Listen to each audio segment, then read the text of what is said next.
Taribra Nong Thoibi Mapan Lang the Amukta Thulohi Kari takpigadabano ngamba Nong Thoibi Koro Nongana Kraba Yamjen Maira Mut Kraba Patho Puremba Amadi Ishan Ngang Kalaima Anina Tanamba Mapari Khamba Mamom Langlen Kamnu Masil Mopwa Anido Ngashi Mapal Kangjay Bungda Tengnarakle Kari haiba ngamba Oh Nungshida Ipari mo manido Sahi kumja asuk kuibase Ipari imo manibu Nong matasu ningsingludri Itangang kalaimana Mata aibu onthok na waraw ramlanida ko Haujikti Masil Mopwagi Kari Watkani Shauba ay may shaw na layredana Adugi mathakta Maglaurel Khambabu Ining Thogi Manakta Puraga Kuya Khada Katpada Mapu na su Thogjan Bire Mopwabu saung na bayokpada Wazaraglabi imong khamnuado Haujikti Mopwa na sama panggal paraglabanina Awaba khara makhaidi kokpangamzaranido angamba Haujikti Masil Mopwagi Awaba Tangkak Loikrabani Phare Nong Thoibi Tara Sak Thaurang Luro Phagani angamba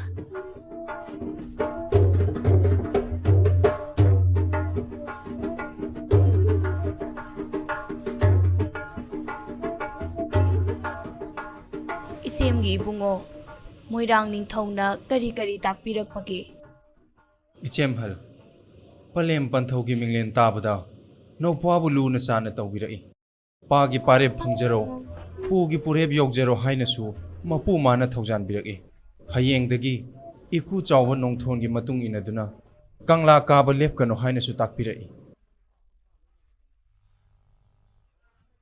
Ipwabu sauba ngaibada wajaramba pumba hauzikti koklagani Wana yoksarakpa ipwagi mapal tangduna Kege Moirang Leibakta samaleng manabi singi marak tinduna Nungaina panba ngamzaranido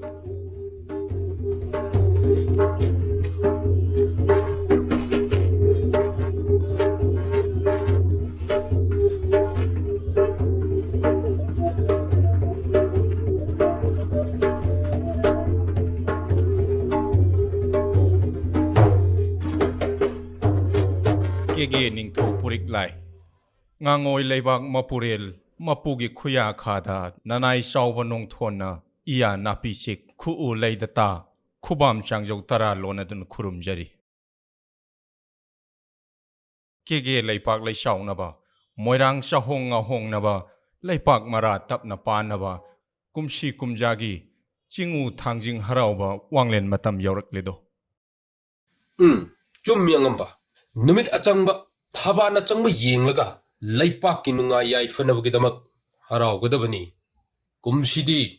Kumjin Tajillaga Kora Unumutang Haraushi Maduna Chumgani Ningtho Kalen Thagi Humni Panba Ningtho Kaba Numit Ashe Yamna Pai Haiduna Leibaki Amaiba Amaibi Natakpiri Aduna Hayeng Dagi Sing the Kaduna Lairang Hekhandaba Yadri Kumshigi Ibudhou Harauba Shidi Manao Ibungogi Kuntak Panashi Nopan Bayadi Kunkhaga Mananaba Mayam Changduna Shogat Patai Lairoi Hanjabo Oriba Angom Maikogi Shagai Tari Namoi Jamba She Ahaloi Male Mahagna Kuntaki Pana Oibadagi Nongbana Kuntakpu Namduna Lakpani Kumshidi Ningthogi Kunkha Panaga Lamba Shaba Matik Mathauna Leiba Kuntak Masha Makhalaga Lairoi Hanjaba Hapshe Haibabu Wangon Ningthogi Pai Manungda Kari Khanbi Bagi Kege Masha Kana Hapning Balebagi Angamba Aina hapning ba kana sulaitida Nongban ge lamba chap chaba ma yinglaga kumhai nungai ne ba angamba singna adum sinbiko Adudi ining tho Kunkha gi lairoi hanjabadi nanai nongban na oiri Haujik Maki oinadi Kege Moirang Leibakta Shaman Lengmanaba Nongban ga lamba pa basabadi Nongyai Khamba Khaktani Chumyangamba Natao Puremba Thobabu Kari Famdagi Hana Famdam Kibagene Patho Ibudhou Purembasu Lairoi Hanjaba Famdam Ki ining tho Pari puri yengbadashu matik mapa shaba puremba thawbagi mapari nongyai khambabu lairoi hanjaba hapada kari akaiba leibage ne ningthau.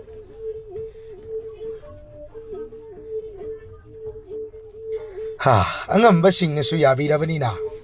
Namang nongyai khambabu lairoi hanjabata natana ngasi korong nongjadagi kuntak kilamjel loisu haplabani. Kege lebaki pana pambum oiriba lairoi hanjaba anibu pathau marup sana handuna wanglen matam chana singu thangjing laida leirang leihun tamnanaba singkaduna leirang hekan luro angamba. Wango ningthau ginaya thangbu sarai phigau shana yazari.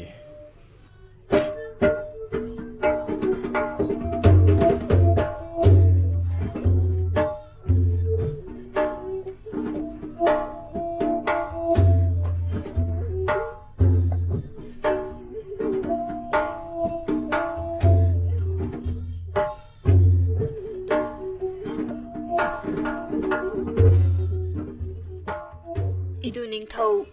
ngasi kangla karubadi kari paw leibage. Ichemhal ngasi dagi humni suba numitta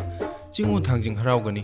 madugi damakta hanagi lairoi hanjaba iyamba tari na moijamba bulok thoklaga nadu ningthaubu khonthaki lairoi hanjaba hapire. Hayeng ayuk anganbada tara changal charaga loibi chingda kaduna singel lairang hekluba tari. Ipwagi yawa tabada onthokna nungaireda. Hayeng ipwa chatpa nangnaba ichemna changan thongbirage. Sango sango pothazaruro.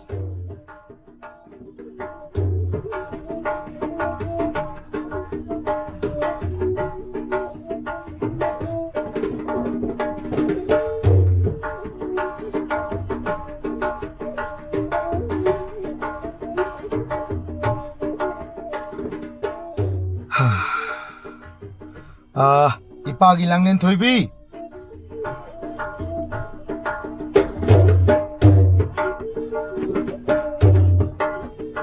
Kari takpigadaba panthau.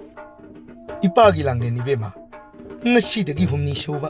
ningthau kaba numitta Ibudhou Thangjing harauba nangnanaba hanagi lairoi hanjaba pari namoi jamba lokthok nongyai khambabu ipagi lairoi hanjaba haple. Nongban ge lamba paba matik mapa charaba sangman lengmanaba nongyai khambani. Ayuk yanda angan badagi loibi singda kaduna khamba nongban anina singel lairang hekkani. Ngasi dagi humni suba numitta singu thangjing haraugani. Hayeng ayuk nganna ibungoto na hananaba tarasak yum semgedo. Panthaugi yawa tabada namomdi onthokna nungaireda. Tarachak suloijari sathok piraro panthau. Phare panthau su changlak lage.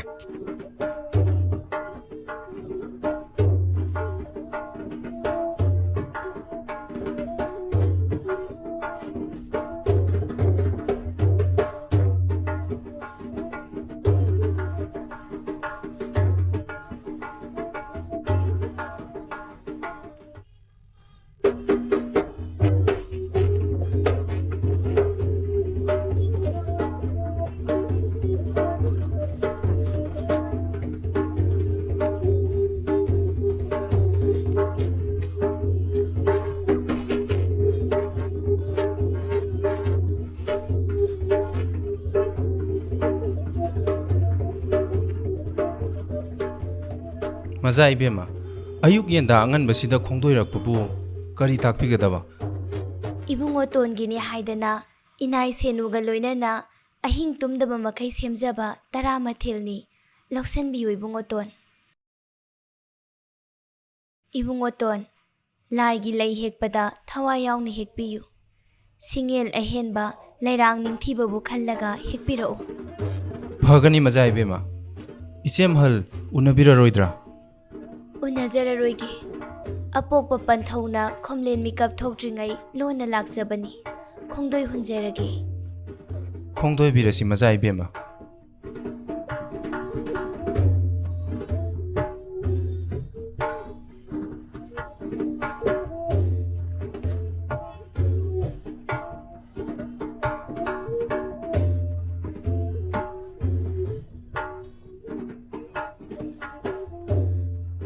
lamja khamba si khongdoi rak mukna kangjeida pege leibak mimangda nongban aina ikai banang kibada ngasi korong nongdi loibi singda kaduna singel leirang hekpa chatminnabada laman khumge khangganido salisa itaw khamba khongdoi biraklabra 콩도이락 레 이따오. itaw khamba ipa ipu singna chatnapatha pothang punarakpagi matung inna kunkha panagi potyom kunthak panana punaidoi kunkha gi ningthaugi panani kunthakna manau ibungo wanggo ningthaugi panani do itaw mayambagi potyom manau na puba haibase lai haktaktagi ngasi korong nongja phawba kaidana chatnaraklibanida aduna itaw nakhoi gi ihak thak asida semdok uba yaba nattedo aduna kunkha aihaki tara chak yomasi itaw na pubiba tare 이따오 농반 낭수 아이수 빠나 아마맘기 라이로에 한자바니 타이방 미롤다 콘탁나 예트니 tamba nupagi sakloni khunkhana oini chanu ningolgi sakloni chanu ningolgi chakyombu tamba nupana puba hongnade nanggi chakyom nangna pujo aigi chakyom aina pujage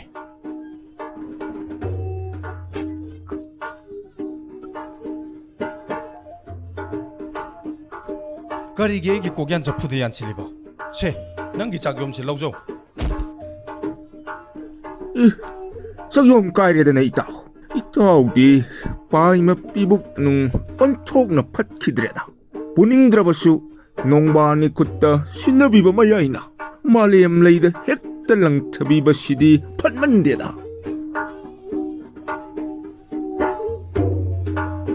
itaw ibungo paima khoi kha lekha thabiganu pare itaw khongsalasi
itaw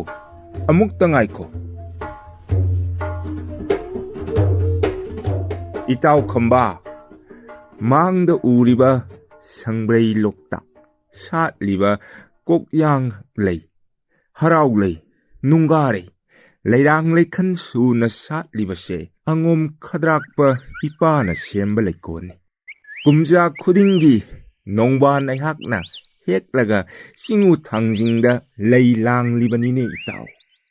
itaw gi leikol asidagi leikhan suna itaw na hekpiu phajadaba itaw na pamdaba leido nataw gi oijage aidi kumsi kumja khakta lei hekpa khongdoirakpanina leirang satpham khangjade angom gi leikonda satpa leirangdi leimaning thowani na leisak khangido itaw leilangbada angom gi leibu itaw ne langlabadi leisak manai haiduna leibak wathok oiganibu itaw khunthak ki leikoldi lamlen kaida leibage itaw mahangda uriba sangbray lok asi lalaga moirang uyan lambi tunginna thabi lok tamnabu ꯀꯥꯈꯠꯄꯤꯌꯨꯗꯣ ꯏꯇꯥꯎ ꯃꯐꯝ ꯃꯗꯨꯗ ꯈꯨꯟꯊꯛꯀꯤ ꯂꯩꯀꯣꯜ ꯁꯣꯏꯗꯅ ꯊꯦꯡꯅꯒꯅꯤ ꯃꯐꯝ ꯃꯗꯨꯗ ꯁꯥꯠꯄ ꯂꯩꯔꯥꯡꯁꯤꯡꯕꯨ ꯍꯦꯛꯂꯒ ꯈꯣꯡꯂꯩ ꯊꯨꯅꯕꯨ ꯀꯨꯝꯊꯕꯤꯔꯛꯄ ꯅꯇꯥꯎ ꯆꯤꯡꯈꯣꯡ ꯑꯁꯤꯗ ꯉꯥꯏꯖꯔꯝꯂꯒꯦ ꯅꯨꯡꯉꯥꯏꯖꯔꯤ ꯏꯇꯥꯎ ꯑꯗꯨꯗꯤ ꯑꯩ ꯈꯣꯡꯁꯥꯜꯂꯨꯈꯤꯒꯦ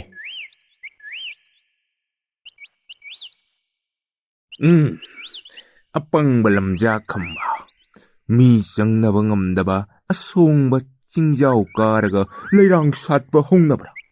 ꯃꯐꯝ ꯃꯗꯨꯗ ꯄꯥꯝꯕ ꯀꯩꯒꯤ ꯃꯆꯤꯟꯖꯥꯛ ꯑꯣꯏꯗꯨꯅ ꯂꯝꯖꯥ ꯅꯪꯒꯤ ꯌꯥꯏꯕꯤ ꯃꯥꯡꯈ꯭ꯔꯕꯗꯤ ꯅꯣꯡꯕꯥꯟ ꯑꯩꯒꯤ ꯊꯤꯡꯂꯧꯅꯤꯡꯕ ꯊꯨꯡꯂꯒꯅꯤꯗ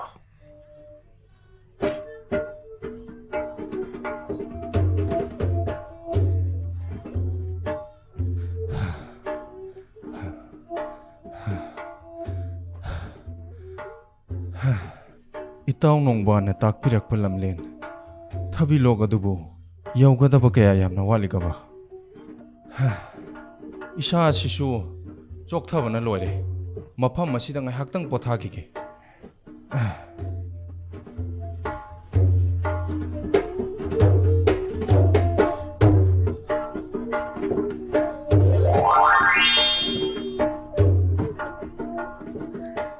ꯄꯥꯏ ꯃꯄꯨꯛꯆꯦꯜ ꯄꯤꯛꯄ ꯑꯉꯣꯝ ꯅꯣꯡꯕꯥꯟꯅ ꯀꯩꯔꯦꯜ ꯌꯥꯊꯣꯛꯄꯝ ꯂꯝꯂꯦꯟ ꯊꯕꯤꯂꯣꯛꯇ ꯁꯤꯡꯌꯦꯟ ꯂꯩꯔꯥꯡ ꯍꯦꯛꯅꯅꯕ ꯊꯥꯔꯛꯂꯦꯗꯅ ꯐꯔꯦ ꯑꯌꯥꯡ ꯂꯩ ꯃꯄꯥꯟ ꯊꯣꯏꯕꯤ ꯑꯩꯍꯥꯛꯅ ꯍꯧꯅꯨꯕꯤꯒꯤ ꯁꯛꯂꯣꯟ ꯂꯧꯗꯨꯅ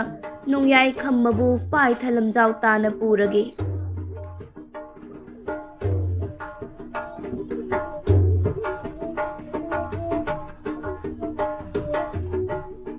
ꯁꯃꯨ ꯃꯅꯒꯟꯗ ꯁꯝꯄꯨꯔꯤꯕꯤ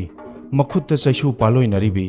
ꯑꯍꯜ ꯑꯣꯏꯔꯕꯤ ꯂꯣꯏꯕꯤ ꯍꯥꯎꯅꯨꯕꯤ ꯑꯃ ꯃꯥꯡꯗ ꯆꯠꯂꯤꯕꯁꯦ ꯇꯥꯟꯅꯔꯒ ꯈꯨꯃꯟ ꯂꯩ ꯁꯥꯠꯐꯝ ꯑꯗꯣ ꯍꯪꯂꯒꯦ ꯃꯥꯡꯗ ꯆꯠꯂꯤꯕꯤ ꯏꯃꯥ ꯑꯃꯨꯛꯇ ꯉꯥꯏꯕꯤꯈꯣ ꯏꯃꯥ ꯅꯍꯥꯛꯄꯨꯅꯦ ꯑꯃꯨꯛꯇ ꯉꯥꯏꯕꯤꯈꯣ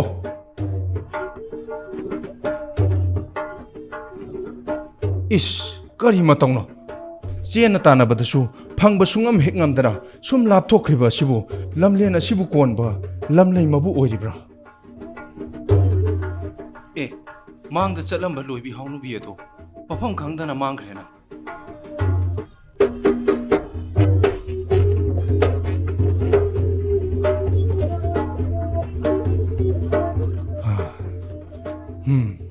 ꯂꯩꯅꯝꯅ ꯄꯨꯛꯅꯤꯡ ꯍꯨꯅ ꯅꯨꯡꯁꯤꯔꯕ ꯂꯩꯔꯥꯡ ꯑꯁꯤ ꯍꯦꯛꯂꯒ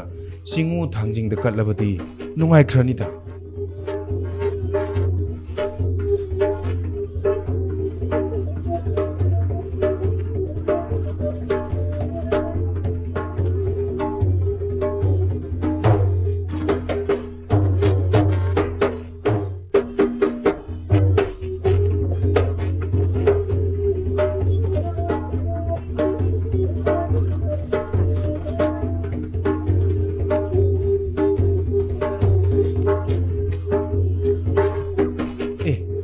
ꯐꯖꯔꯕ ꯁꯤꯡꯌꯦꯟ ꯂꯩꯔꯥꯡꯁꯤꯡ ꯑꯁꯤꯗꯤ ꯆꯤꯡꯉꯨ ꯊꯥꯡꯖꯤꯡꯅ ꯀꯨꯕꯤꯔꯕ ꯃꯥꯜꯂꯤ ꯂꯩꯁꯛ ꯂꯩꯆꯨꯅ ꯍꯦꯜꯂꯕ ꯁꯤꯡꯌꯦꯟ ꯂꯩꯔꯥꯡꯁꯤꯡ ꯑꯁꯦ ꯍꯦꯛꯂꯒꯦ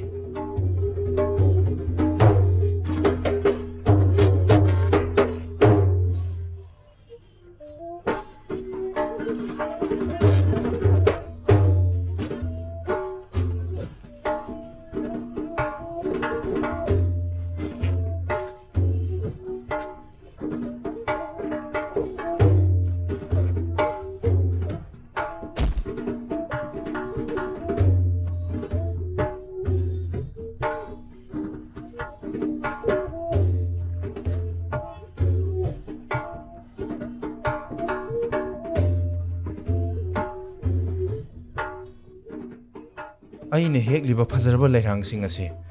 ꯄꯥꯏ ꯃꯄꯨꯛꯆꯦꯜ ꯐꯠꯇꯕ ꯅꯣꯡꯕꯥꯟꯅ ꯎꯗꯅꯕ ꯄꯣꯂꯥꯡꯒꯤ ꯃꯈꯥꯗ ꯂꯩꯈꯜ ꯅꯥꯏꯅ ꯂꯩꯅ ꯌꯣꯝꯗꯨꯅ ꯍꯥꯞꯆꯤꯜꯂꯒꯦ ꯃꯤꯅ ꯄꯥꯝꯗꯕ ꯎꯌꯨꯡ ꯃꯄꯥꯜ ꯐꯩꯖꯥ ꯃꯄꯥꯜꯅ ꯃꯊꯛꯇ ꯍꯥꯞꯂꯒꯦ